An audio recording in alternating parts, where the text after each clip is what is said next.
won't be as long as Kevin, because this is more of a rant than a talk. It's a little bit interactive. For those of you who've met me before, I guess you'll know I like to rant about stuff.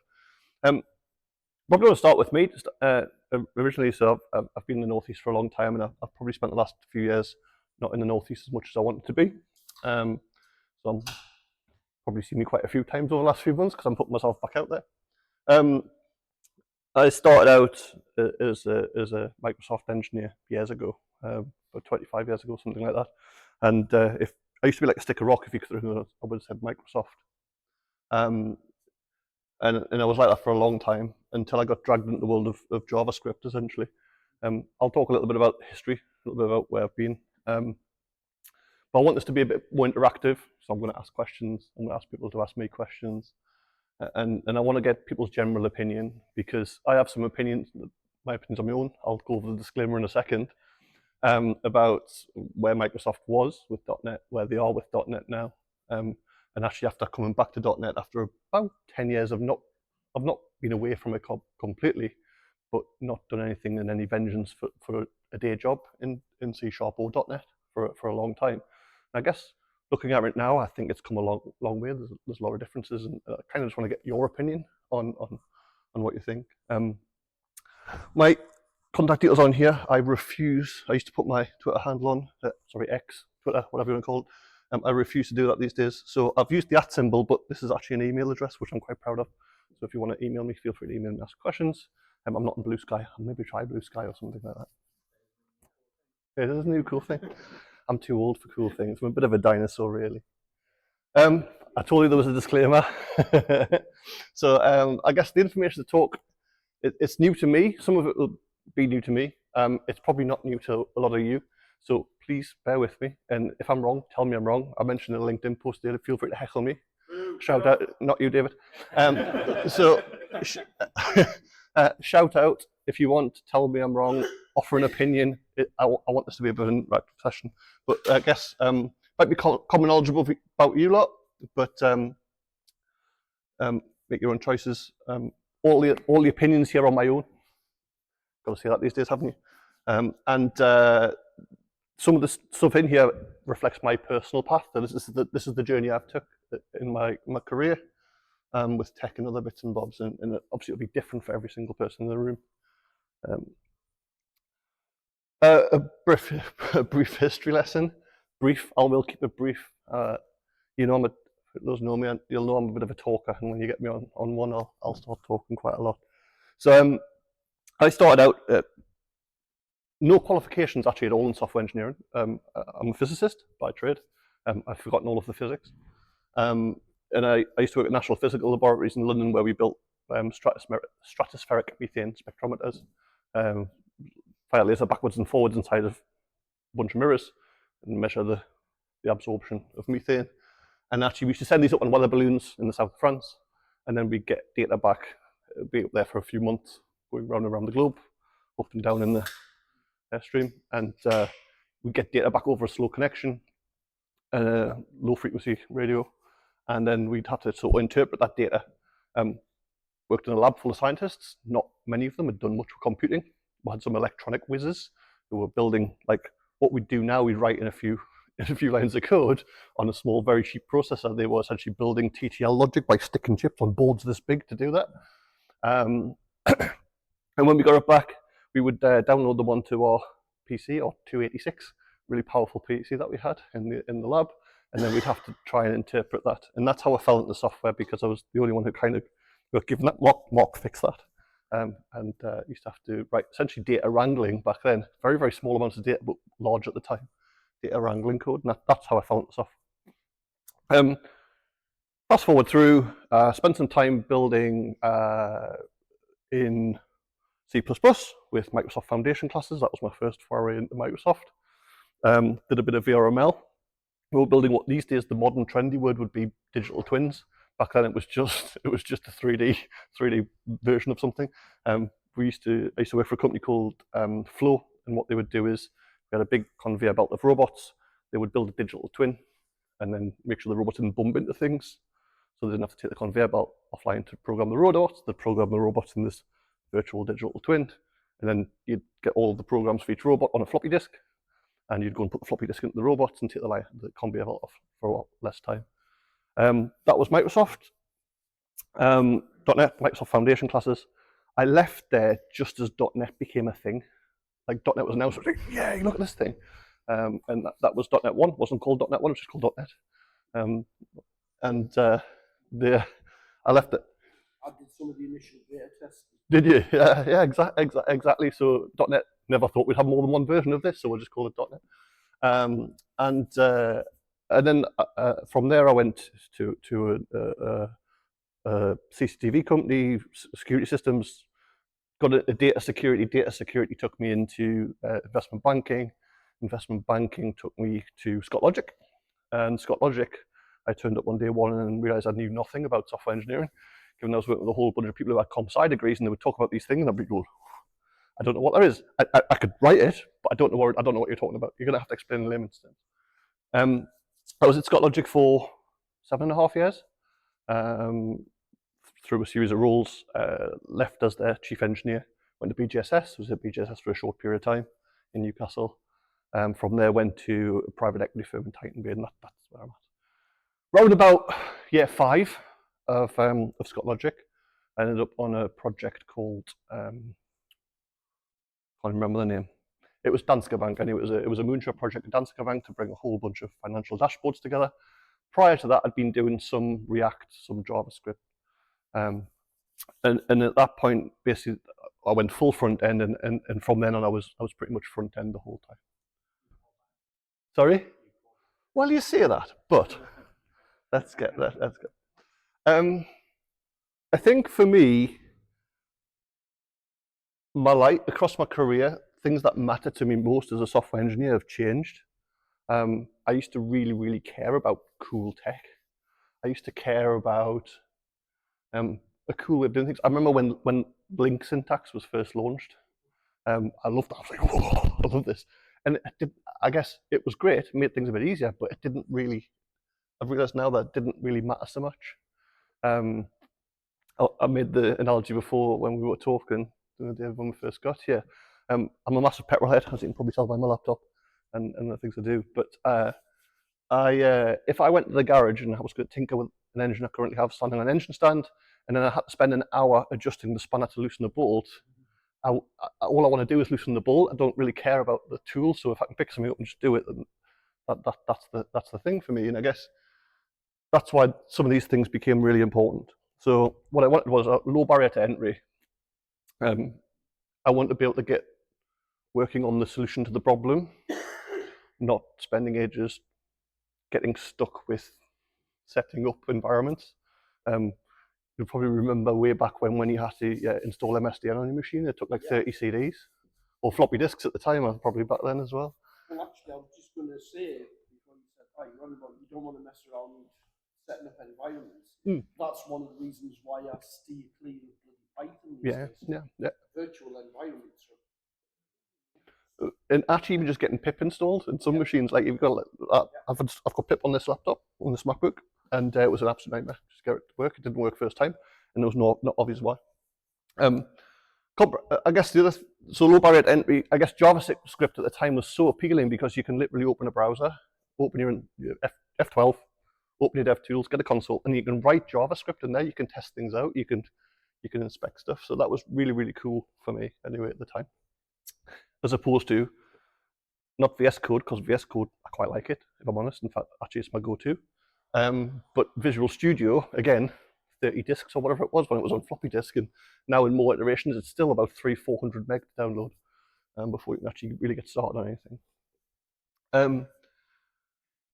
I quite like a comprehensive packet library. Let's not reinvent the wheel. Now that lives in both worlds. NuGet's great. Like the package libraries and the packages and the community around Microsoft packages is great. And the same with NPM. The only problem I have is now NPM, Microsoft bought that as well. So now they own all the JavaScript commons, which is them both now. A large community of engineers for support. JavaScript has that. C# .NET has that. Try the tested approach. Some opinionated views are good.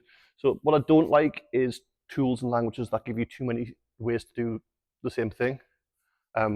I kind of want to be told what to do. I'm going to compare. I'm going to call out cloud here. I'm going to call AWS and Google. So AWS, I say Google, GCP obviously, or GC, or whatever they're calling it tomorrow. They've dropped the P now, haven't they? Is it Google Cloud now on Google? They've dropped the platform or whatever. Anyway, AWS is like, it's just lots of things. And I always used to get overwhelmed by the console. Like I'd log in, I'd go, right, what do I need? All right, I've got a choice of 20 databases. Oh, okay. And then I've got this thing and I can do this and I can do that. And then no real obvious way to get started without going to do some AWS course, right? I can learn that and get a certificate and then I know how to do a thing. Google kind of give you all of the things if you want, but what they don't do is they have like, they're very, very good at that sort of get started with this. You click a few buttons, it just gives you a whole load of default settings. Kevin, you were talking before about sharding in MongoDB and other bits and bobs. I mentioned Firestore to you. Firestore's a blatant rip-off of MongoDB, by the way. But the sharding's all sorted for you.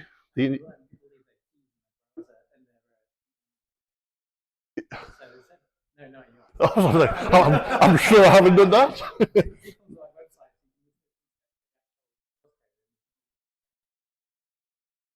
For Firestore? Oh, they're public keys though. Yeah. You what, sorry? Is that a common thing? There's actually a search engine for it. Oh, really? Yeah. It's nice. Nice. And not only can you search for keys for Mongo and for Firestore, but you can search for any kind of credentials. Wow. Potentially left in a Git repo. Wow. That'll explain the change that they've made right now, where basically when you create one, it says, "Oh, you want?" If you say, "I want to set this up for production or test," if you say, "I want to set this up for test," it goes, "Are you really sure about this?" It's going to put the keys also. The point being is that I think the database technologies, I think sometimes you can have too many settings, and actually what you do want to do is to get started. And as long as you can change those settings later, then that's cool. And then I guess the last one is probably the most important. I want a short change life cycle. I want to be able to sort of do a thing, use all know as well as I do, and I swore I wasn't going to talk a bit about AI, but I am going to mention AI really, really quickly. There's a big narrative at the moment that software engineers, people in this room, are going to get replaced by AI very, very soon. Now, I don't know about all of you, but 95% of my job is not writing code. 95% of my job is actually trying to figure out what the stakeholder wants me to build. And actually, unless the AI comes on a long way, and it will, then we're never going to be replaced by that. But what you do want is you want that short change life cycle, because to be honest with you, stakeholders tell you they want something one day, the next day they'll tell you something completely different. So you want to be able to change things quick. That's what I got from JavaScript that at the time. I loved that about JavaScript. Not necessarily now, but at the time. I guess some nice to haves, consistent language and shared code across the stack. So actually that project with Danske Bank, I was working in React Native, not React Native, sorry, React with JavaScript for the front end, and at the time Node.js for the back end. And that was nice because I had a team of JavaScript engineers, and they could work in the front end, the back end, they could work full stack. I want a flexible, easy to use IDE. I mentioned Visual Studio. I used to love Visual Studio. It just took forever though to get it installed when you started up on a new machine. Also, it was always really problematic in this world. And I've just pulled the cable out now. I'll put it back in, there we go. So VS Code, again, was a revelation for me. VS Code, if you remember, was Visual Studio Online, and then they just wrapped it up in the Electron wrapper, and it's its own hybrid application now. But that was really cool, and I've stuck with that, actually. I've stuck with VS Code. Again, going back to my previous slide, talking about a comprehensive package library and a community of engineers for support. I just love that there's an extension for everything in VS Code now. You can store things. I do need to find out what the one that runs HTTP files that you had, the command line one though. REST client. I need to grab that, because likewise, I used to love Postman until Postman decided that the only way you can actually store Postman now is to go online and log in, and all of the other gubbins are like, they've ruined that for me. So I don't use Postman anymore. Yeah, it is. It was stolen from Ryder. So Microsoft was like, oh, that looks nice. But yeah, and Ryder stole it from, Jeff Brains stole it from the REST client. The REST client is the first one. The best thing about that is all three are right. You can't quite do the same.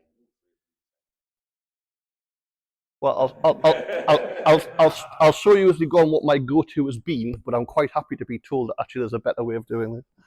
So it's nice to have consistent language, flexible, easy-use IDE, and a compact modular SDK. The original, if you remember, the original .NET SDKs took ages to install. They were a nightmare. And whereas now, actually, you can pull MAUI separately from core and all of the other bits and bobs separately, which is quite nice. And I didn't need an SDK for JavaScript because it was supported in most machines out of the box. Let's talk about the types of things I build these days and what I have built in the past. It's quite a big slide. So in the past, I guess I've done a lot of these things. So from websites point of view, some statically served sites, server rendered sites, and web applications, single page progressive web apps. Both the same thing these days, aren't they? Canvas apps, mobile applications. So I've done a lot of native. I've done hybrid, and I've done cross-platform. Services, big monoliths, microservices, distributed monoliths, as I'll call them, as well, which are microservices where people don't know how to build microservices, and you've essentially got a distributed monolith with all of the problems of microservices and all the problems of monoliths at the same time. Cloud function, actually that comes down to your point about data modeling, identifying your domain of data and figuring out what that model looks like. There's so many people not good at that. That's one thing you can get right. Cloud functions, containerized services, and then desktop apps. Don't build many of them these days, but I have in the past. Windows applications, Mac applications, and then a bit of infra stuff. Oh, I forgot I had this slide. So actually, that's what I did. So the green stuff is stuff that I do reasonably regularly. The orange stuff more infrequently, and I guess the grey stuff I don't do so much these days.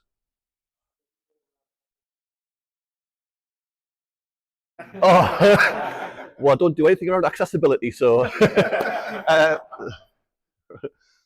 okay, I feel bad now. And then things that you're going to hate the rest of this. The things I build regularly, I guess I've pulled them out into this slide. So actually, on an accessibility point of view, all of the things that were green on this slide are now on this slide. So you're okay. Sorry? No. So progressive web apps, and I guess my go-to technology for these. So it's normally React or Vue, mostly React, very little Vue. Try not to do Angular unless I absolutely have to. Hate it with a passion. Sorry, my opinions are my own. Do a bunch of cross-platform apps these days, React Native and Flutter. We can talk about Flutter later if you all want. Cloud functions, actually I'll talk about Flutter later because there's something else I want to talk about later on. Cloud functions, JavaScript, TypeScript, and then I do a bit of CI/CD, Terraform, a bit of Pulumi, Node.js, just literally hacking stuff together in scripts. And then scripts, OPS, do a bit of NPM, MPX, so it's like shell application, Python applications, CLIs. I guess all the ones that aren't red, sorry, are actually JavaScript or TypeScript based generally. Oh, that's my go-to technology for those, like building CLI applications and other bits and bobs. So what I try to do is try and figure out how I would do these things in .NET. Now this is the bit where you all tell me I'm completely wrong. So I guess progressive web apps, I had a look at Blazor PWA. Now I haven't done much with it. But what I did do when Blazor was first a thing before Microsoft bought it, I actually pulled it into their ecosystem because it was always a Microsofty thing. I actually had commits in there and they squashed them, which was a bit of a shame when they bought it. But I actually quite liked it and I contributed to it. But at the time, WebAssembly and other ways of they weren't as widespread. So I'm going to caveat this with I haven't looked at it much.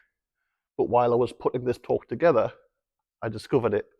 And I want to talk about it a bit more because I think it comes into my comments on Flutter. I'll come to them in a bit though. I know, yeah. And I only found this out a few weeks ago. That's why I'm caveating it. But actually, I think I want to compare it to Flutter a little bit because I have some thoughts on Flutter as well. And I'll tell you what those are, but I think we'll come to them in a second. Cloud functions, JavaScript, TypeScript, functions framework for .NET. Had a bit of play with that. Quite like it. And to be honest with you, I've actually built a few C#. I hadn't done C# for 10 years. I've actually built a couple of C# functions for deployed into Google Cloud Functions a couple of times. Not Azure, unfortunately. But and then pipelines, Terraform, and Pulumi. It's the same tech stack. Microsoft seems to recommend the same tech stack. And then scripts, PowerShell, and obviously console applications, CLI stuff. So which one? Uno, UNO. Oh, Uno. Not come across that. Come across it. Anybody else used Uno? Yeah, I Yes. second that. Yeah. Yeah. It's good. Yeah, well, cool. I'll look at it. Like, so I think that. Well, let me talk about Flutter when I talk about Flutter because it's not Flutter per se, but it's I guess it's an approach. And then the things I build less regularly again, I did the sort of things are JavaScript and things that aren't. And actually again go to for the things I build less regularly. So single page applications. Well, single page applications and PWAs are the same thing if you ask me these days. Every time I build a single page application, you always build a PWA generally. Native Android and iOS. Had a bit look at Maui. Quite like it. Is it Maui? Is that how I pronounce it? MAUI? How's everybody pronounce that? Maui. Yeah. I thought it might. I mean, they're always very good at coming up with an acronyms, Microsoft, where you can pronounce them as a word. Had a bit look at that, and I quite like it. Microservices. Go on. Was there a comment? No. Oh, sorry. I thought you were going to say something. Sorry. Microservices, dotNET Core, obviously, and then containerized services, dotNet Core again, and then data wrangling tools. I've put console app because data wrangling generally I'd write a console app. Of what, sorry? Bicep. No, I haven't. No, what's Bicep? Microsoft's Terraform. Ooh.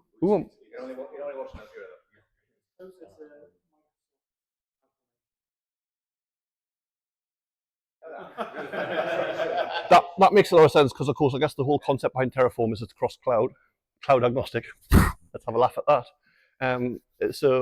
Yeah. Okay, cool. I'll have a look at that. You can write Terraform in C#. Yeah, there's Terraform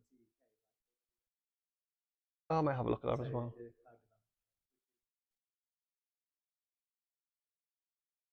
I'll be honest with you. I write a lot of Terraform because I have to. We can actually let's do this. Let's go off into this tangent because I think it's really good.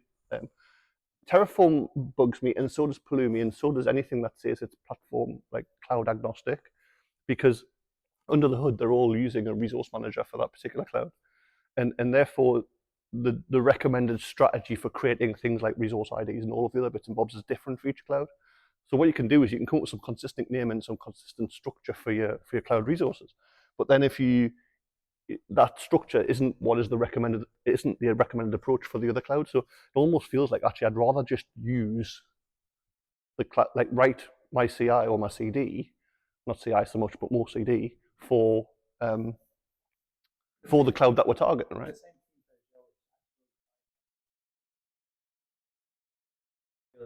What, sorry? The same team which does the bicep stuff. Right. Is the same team which actually writes the.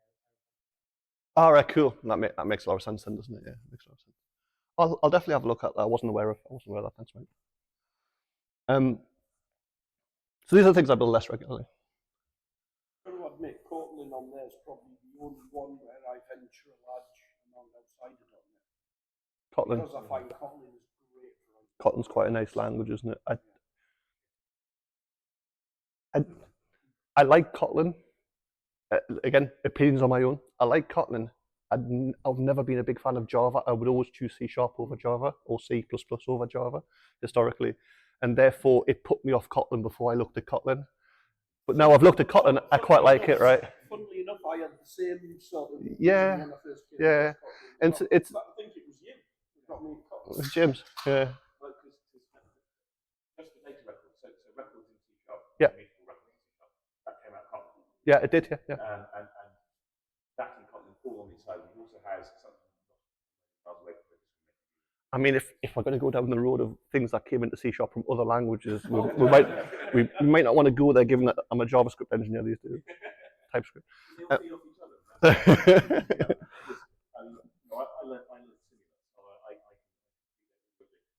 similar in 1982 when it was a decade old. That's how I learned my object orientation before we had C++ or anything. Yeah. No, so it's interactive. This is important. Yeah, but I mean, that's the fun thing. Yeah, agree. That's actually kind of the nice thing. I'm actually for basically working at how you can because that takes you to a better place. I'm glad you mentioned F sharp, because let's go there. I like that F sharp. It's not abandoned, but kind of got abandoned, because actually a lot of the things that were useful in F sharp are now in C sharp. If that makes sense. Like it wasn't about it. It was a mindset shift. It was moving from object-oriented design to more functional design. I mean, I never hear anybody talk about it, I'm going to be honest with you. No, I mean, there's a fun one. Banks who just don't go up. I would walk into a bank to suggest F sharp, I'd get shot. Yeah, but I know that there are several. So yeah, I mean, I think it's a shame. It's a really nice language. But I think a lot of the best things, the best parts of F sharp are now in C sharp anyway, right? Ish. Yeah. Let's talk about language considerations. I've got on here.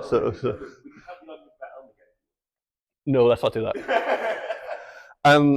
So I'm not going to talk about loads of language stuff, but I'm going to talk about the things I like and the things that I don't like so much. And these are the things I like in C sharp, the things I always liked, and the things I've kind of followed. Let's talk about type safety to start with. So TypeScript, it's type safe, right? Well, so I wrote it down because I thought I'll forget to say that if I don't write it down on the slide.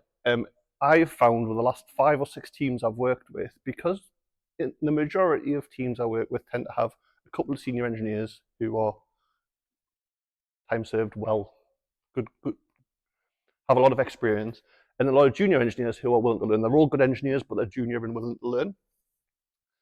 And I think too many of the junior engineers lean on TypeScript or the type safety or the transpile type safety that says this can't go wrong because it transpiled.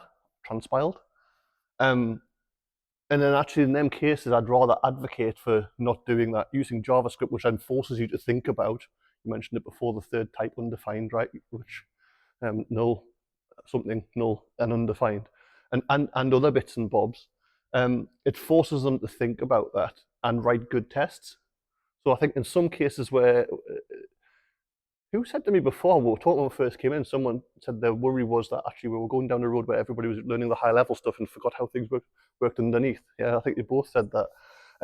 I almost think that a little bit of TypeScript, in that actually remembering what JavaScript is doing and how it works underneath. And that it's not type safe, right? Because it's type safe at the point of transpile time, but when you run it, it might give you different results. So the example on the right here, for example, my first class, some other class, you can see property 1's the same. Property 2, there's a boolean in that class, it's a number in that, and property 3 in that class. And then if I set my first class like that, and then do const var2 var1 as some other class, that will fail at transpile time with this error here. So it's trying to, because I was trying to cast a boolean to a number, which doesn't work.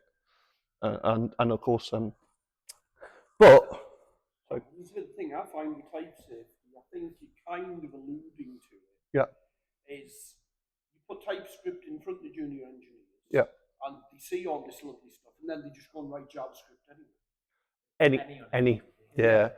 If you pick TypeScript and you have to use any anyway, you need a shot, to be honest with you. But again, then, well, I'll come on to why any's good sometimes as well. What you're saying is TypeScript needs to be compiled. Yeah. And then it'd be better. Well, there might be a proposal for that, right?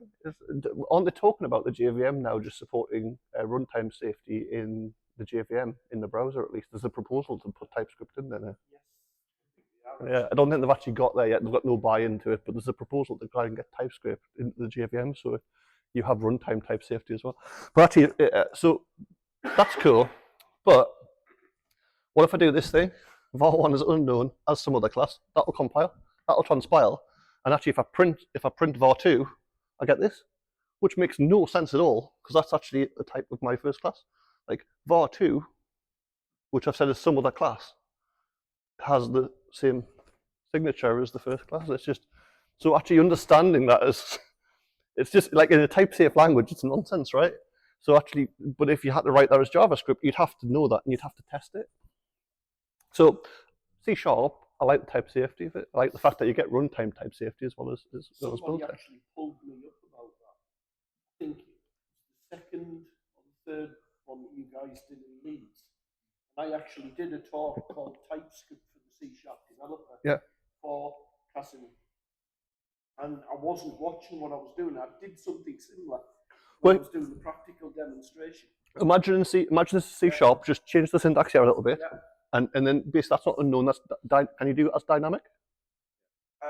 Yes. So what would that give you if you printed that? Then if you did as dynamic as some other class, what would that give you? Yeah, it would. Because it wouldn't cast. It wouldn't be able to do the cast, right? It would be a type safe cast. It wouldn't be able to cast it. Yeah. But if you did hard cast would fail. Did a soft cast, it would you would return no because it can't cast it. Yeah. Whereas actually no TypeScript, it'll work and it'll just give you the original object. Imagine that's gonna.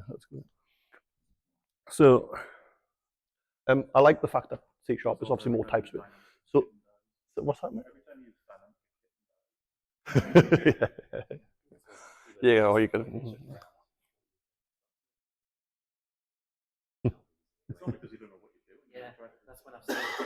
Or you've got the most complex generic that you've ever had in your life, and you're like, damn it, I'm going to get this to work. Generics are evil. What was I saying? So this is exactly what I guess we were just starting to talk about, right? Sometimes C# generics become quite cumbersome when you have a complex tree of generics trying to figure out what the actual bloody type is. And then you've also got the covariance and contravariance and all the other bits and bobs to deal with. In TypeScript, generics are slightly less rigid. But then I guess I'd refer you back to the previous slide, right? Because actually, if you're trying to bypass the type system to make your life easier, then you're back in this world where you end up with something that you didn't think of. So I guess that's the other reason why I would sort of err towards C# and TypeScript. And I guess what I'm looking at now is arguments that would pull me back to C# away from TypeScript and JavaScript. And these are all arguments for C#.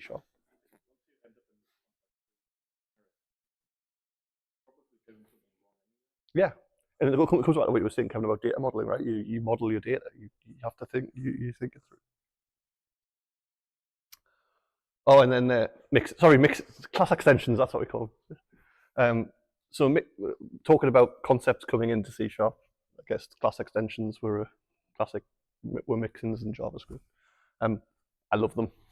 I love class extensions. They're my favorite thing in the world. I like the fact that you can add methods onto a class that's not yours. Is that cool? Sorry? Oh, that's pretty cool. I'll have to look at that as well.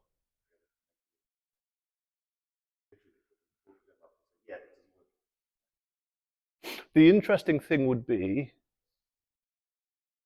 I imagine that property can only then be consumed by an extension method that you've put on there. Obviously, because the underlying class will never know anything about it, right? Right.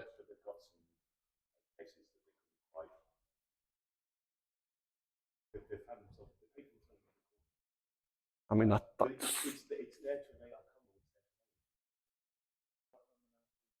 all software engineers ever. Back yourself into a corner with stuff.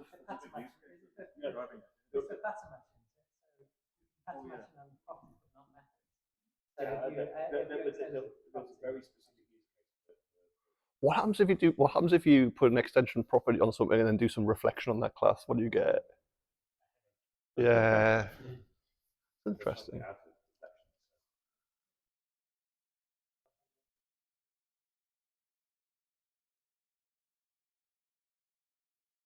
Good point. We should have just said that. We should have just said that. What he said. Yeah, quite like extension methods. Again, another reason for me to want to come back to C#. So I'm going to go back and just recap this slide. So those are language considerations, things I like about C# over TypeScript, the things I miss moving to another language. Low barrier to entry, comprehensive package library, large community of engineers. Blah, blah, blah, blah. So if I was going to do this stuff, the low barrier to entry piece in TypeScript or JavaScript, these are my go-tos, and that's how I talk about Flutter in a little bit. So it's here. So progressive web apps, I use an off-the-shelf npm or an NPX package called Vite. I don't know if you've come across Vite. It's really, really quite easy to create something front end, creates a bit of boilerplate for you. Allows you to do any of the major frameworks and TypeScript or JavaScript. And it gets you off the ground nice and quick. Cross-platform apps, Flutter is my go-to. I'm going to talk about Flutter in a little bit. I've had this a few times. I'm going to talk about it in a little bit. For cloud functions and stuff, I'm mostly operating in the GCP world. The last 5 or 6 roles I've had have been fully in GCP. And actually getting things working really, really quickly, Firebase. Firebase used to be a bit naff because it wasn't really fully integrated with GCP. And therefore you'd do it in Firebase, which was designed as back-end as a service for front-end engineers, so you didn't have to understand what the back-end was doing. The problem you had there was when you decided that you wanted to change the small thing that you'd written in a cupboard into an enterprise application, you'd have to do it all again. But because it's now based on GCP, it actually creates the GCP resources under the hood, and actually the CI pipeline for Firebase is actually really, really good. So I use that to get started, and then at some point you can just eject it and do the whole Terraform thing once you've got the thing off the ground. So it's really good for starting new greenfield stuff. CI pipelines, again, Firebase deploy. It wraps up a whole load of opinions about how you should do things as well, so you don't have to read the Google documentation on how you're supposed to name resources and other bits and bobs. It just does it for you, which is quite nice, because I'm lazy, essentially. And then I guess scripts these days, it's Node. I've normally got Node.js installed locally because I need it for most of the JavaScript, TypeScript stuff I do, so I'll just write it. I'll try it in Node script. The toolset I mentioned before, VS Code. VS Code's one go-to for everything. If I can't do it in VS Code, I probably won't do it. Just because I hate having to have lots of different IDEs for different things. Even for native development, I used to do a lot of that in Android Studio and other bits and bobs, and just can't be bothered now. I do that in VS Code as well. Node.js, Flutter, Firebase, and then I guess ignoring the things that you have to install, because I mentioned I don't do Android, but when you're building even cross-platform apps, you still have to install the SDKs and that, so you can build for the platform. Apparently, Dino is the one that we're using. No, that's the little dog out of Flintstones, isn't it? No, it's the new Node.js. Oh, is that right? Yeah. So where did that come from? Was that is it a fork of Node? Or? So it was originally from the fork. They split. Yeah. Then they joined. Yeah. And they swapped all the code between the two bases. Then they had a falling out, and then they split again. Oh, really? It's interesting. And Dino, from watching the emails and watching the charts, Dino seems to be creeping forward faster. So does it use the same? Does it use the same JVM then? So it uses the Google JVM. Yeah, V8. It's V8, isn't it? Oh, yeah. It's because the V8 engine that powers Node.js. But actually, that brings us back to Microsoft doing good things. They did put a pull request in for Chakra Core into Node.js, and they went. I think the Node.js team kind of went, "Thanks for this. We really appreciate open source this, but it's going to take us about 6 months to review this." And I don't think it ever got merged. One of the biggest differences I see with Dino is that they are making a very serious push to be able to take one code base, browser or server, doesn't matter what, and just run it. Yeah. And then in the browser, on the desktop, on the server. If that's the case and they're ex-Node people that are doing that, that really explains a lot of the Node developments recently, where Node have actually started making a lot of the APIs that you get in the web APIs, like Fetch. Fetch is a perfect example. You had to download a package called Node Fetch at one point, whereas now you can just use Fetch out the box the same as you would in the browser. I believe that's in response to that makes sense. So I guess if I was going to try and do those other things on here that I have go-tos for in .NET, I did a bit of searching and I found these things. Now you can tell me whether these look interesting or the sort of things you would do. So we mentioned Progressive Web App, we mentioned Blazor. It's quite nice. I've tried this. I ran the command and it did a bit of boilerplate and it worked. It was quite easy. It didn't feel painful. Again, Maui seems pretty good. I haven't quite got my head around laying out Maui apps yet, but I haven't played with it too much. Is it YAML bit? Is it YAML bit? XAML, sorry. I had YAML. I might have been doing YAML all day today. It's XAML based. So do you write the code, drag and drop the interfaces? Do you how does that work? Yeah. Okay.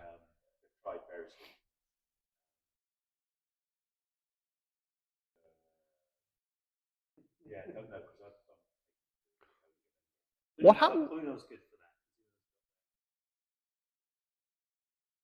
Yeah. Not that I ever do drag and drop because I'm not a designer, but It's always the first question I get asked though. Oh, we use that language. Can designers drag and? I'm like, oh yeah, if you want. That's good. Sorry. Avalonia. That's cool. I'll look at that one as well. What I'll do is I'll put my email address back at the end, and what I'll do is all these different frameworks that you've suggested to me, just email the name. It doesn't have to be a big email, just email the name, because I love stuff like this where I can actually just pull this together and have a look at stuff. If you do a search for awesome on GitHub, you'll find that there's a whole collection of awesome front-end frameworks, awesome this, awesome I think that, I've come across that, to be honest. Yeah. I've started doing it. Look for the awesome tab. Do you know that actually we should go down this path actually, because a lot of these things feel like they're cool and they've been used in other bits and bobs, but are any of them sponsored by the big vendors, so Microsoft, Google, or Amazon? And I know it sounds weird to ask that, but I guess the biggest thing I've found is you actually. Sorry. That's that throws a spanner in my argument, that one. Google had a real reputation for just like sunsetting stuff, and they seem to have fixed that now. Like they don't just turn stuff off randomly without telling you they're going to do it. But you tend to find things get better when they're adopted by the big organisations and more reliable in a bigger community, because they just have more people and more money to throw at it. And that's not always a good thing, right? Because the commercial thing. But I always find these little frameworks are pretty good when they first come out, but they're better when they get bought and get rolled out to large enterprises who are contributing. Yeah. Sponsored by a big company. Yeah. And do you think that'll ever go anywhere? Do you think it'll ever get to the point where they're not?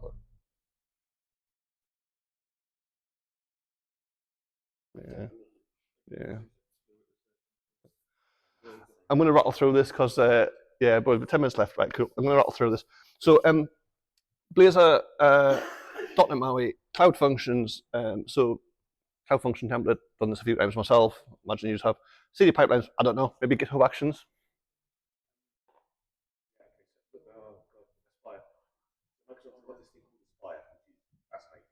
Cool. Not the company on the key side.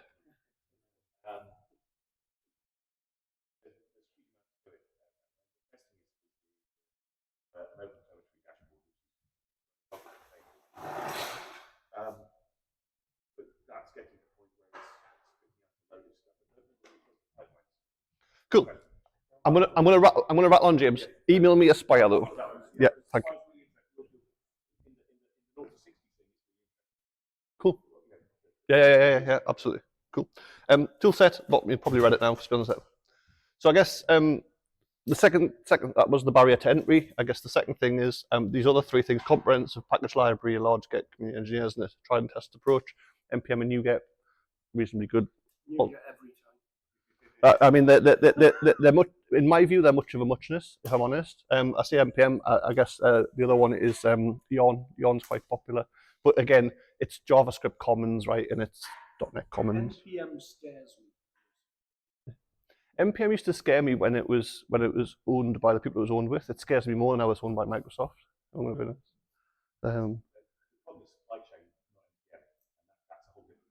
Supply chain injection can happen in any world, right? But that's not an NPM issue. That's an open source issue, right? Anyway, and then I guess short change lifecycle. I guess the biggest draw for me there was hot module reloading. So I think this is the single most important thing for me. When I'm building a web app, I can literally make a change. There's no compilation step because it runs in the JVM JavaScript. There's a translation step in TypeScript. But then hot module reloading, it'll reload my page. It'll keep the state it had on the original page. I don't have to navigate back to the page and everything else. And when I left, now tell me if I'm wrong, but when I left the C# world, we never had that. And actually, if you wanted that, it would be a bit of a meh, to be honest with you. So here's the question: do we have that now? Yes. In which worlds? In all C# worlds? All done after hot reload. Perfect. You see, that would be the biggest draw for me. That was the biggest thing that I loved. I was like, I can change code here and see the results instantly. And when I left the C# world, I would make a code change. I'd wait for a bit, 10 seconds or 5 seconds, depending on the size of the code base. But it felt so slow compared to the almost instant Not feedback just you on get. web-based stuff either. Yeah, Modern WinForms has hot reloading. yeah, yeah. That's pretty cool.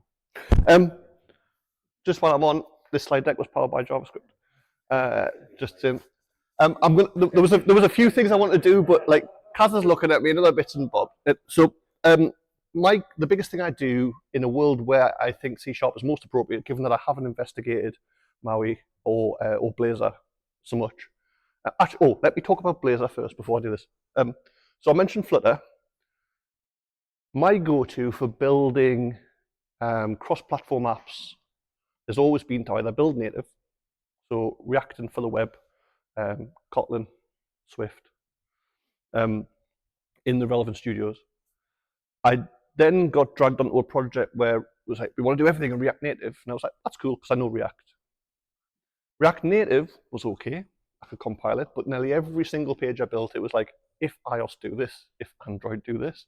Because basically the people on Android had wanted the Cupertino experience, and the people, all the way around, on iOS wanted the Cupertino experience, and the people on Google's phones wanted the material design experience. And it was always, if this, do this. So started doing that, and then actually then end up in a world where basically nobody wanted those native experiences anymore. So they didn't want the little toggle buttons that you get on. They wanted the designer who they were paying good money to go and design something that didn't match either material design or Cupertino and do that. And then when that happened, it became all right to do that. But also, a lot of the logic was different, the libraries were different, everything else. So I spent a lot of time saying, if do this. And then I got to the point where basically if someone said, can we do a React Native app, I would actually recommend as a consultant saying, actually, it depends on what size the team is standing up. I'd recommend building a native iOS app and a native Android app, having two smaller teams. Until Flutter came along. And I was a bit dubious and a bit anxious because it's great. Flutter is absolutely amazing for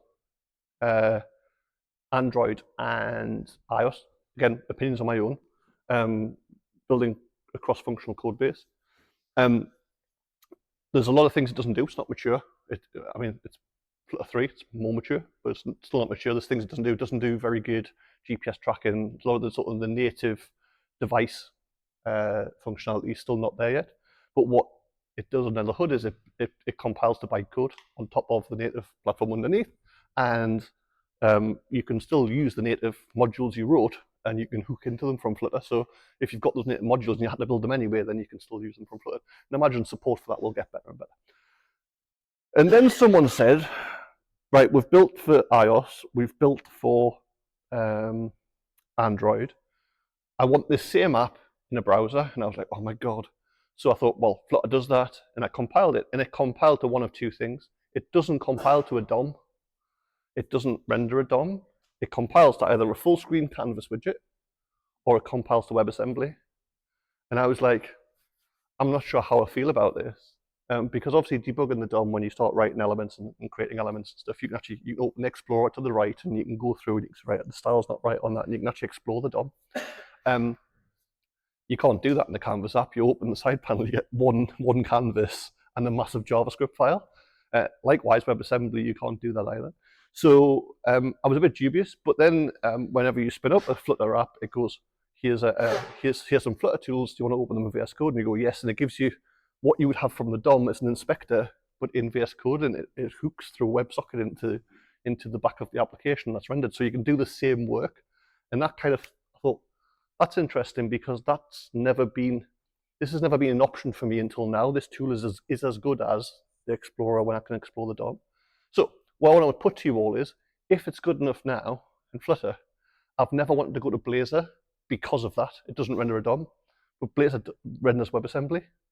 So therefore, does Blazor come with the similar tool set to Flutter? Because if so, that then becomes an option for me. And the only thing that's been stopping me wanting to write C#.NET is that full stack thing. So if I can now build a cross-platform app that I can iterate on quickly because I get hot module reloading, I get a good tool set, and I can also build my backend services and my APIs, which I've always done. I've always preferred that experience for .NET.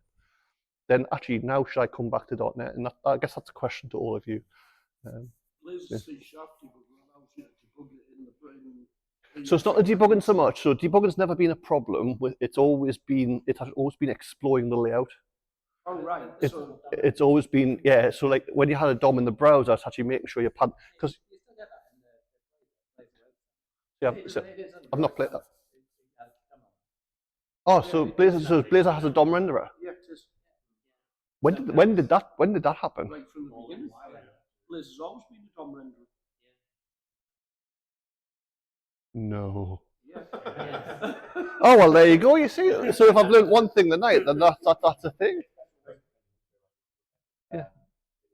Server-side rendering for out box. Right. Basically, you're in a position where it can be server-side because that's fine, or it can be hybrid, or it can be. Yeah, React tried that with the polymorphic. Yeah. That's it. Basically, they subsumed their server-side stuff. Component model. Yeah. Works everywhere. Yeah. Then why are we doing things they're trying to be clever? Yeah. Although they are. It's more that we've got component model that works. Yeah. Component model works in the browser. Yeah. Or it works in the weird hybrid mode, or it works on the server side. Right. Now you don't have to you need to make certain choices. There are always things that won't work on both sides. Yeah. Browser, you can't just database. I'm not a big fan of that. If I'm honest, I think like for me, I think it becomes. So I did a bit of polymorphic React, which was server-side rendered React, and actually the boundaries then become blurred. And actually, what I tend to find with the team was the APIs they wrote for supplying data at the front end weren't comprehensive enough or documented well enough because they were relying on rendering stuff in the back end when they couldn't figure out how they wanted to get it to the front end, and that didn't make much more sense. Yeah, that's cool. So I will go and have a look at that. Well, the other thing on the how cross-platform. Yeah. You can debug native actually in the target. So you've always been able to do that as well. You've always been able to do that, haven't you? With before Maui, wasn't it Universal? What was it called? What was it? Xamarin. It was Xamarin, but didn't they have something beginning with E? It was Universal something. Is it different? Oh, okay. That wasn't universal to the other mobile platform. Universal to Microsoft Service, so Windows 10 Mobile, HoloLens, Xbox. Yeah, UWP. That was it. That was it. UWP. So with them, you can. Debug breakpoints. All right, I'm gonna thank you for that. I'm gonna have a play with that. I was going to show you what I've built, but it doesn't matter so much. The only other thing is that, to the Postman thing before, I did promise I would share what my go-to is. So there's a library called Scalar. I don't know if you've come across it, the MPL product. So Scalar's my go-to. I started building a bunch of APIs.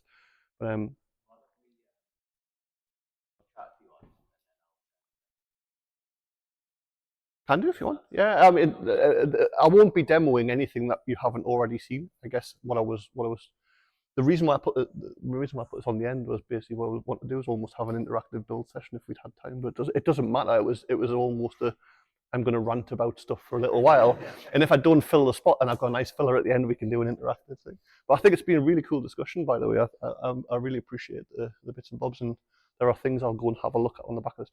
If you shouted out a name of a technology to me during this, can you? It's really easy to remember. Hopefully, can you just email it to me? I'll go and check it out. I mean, it's literally my name. But okay. Cool. Thanks everyone. Thank you.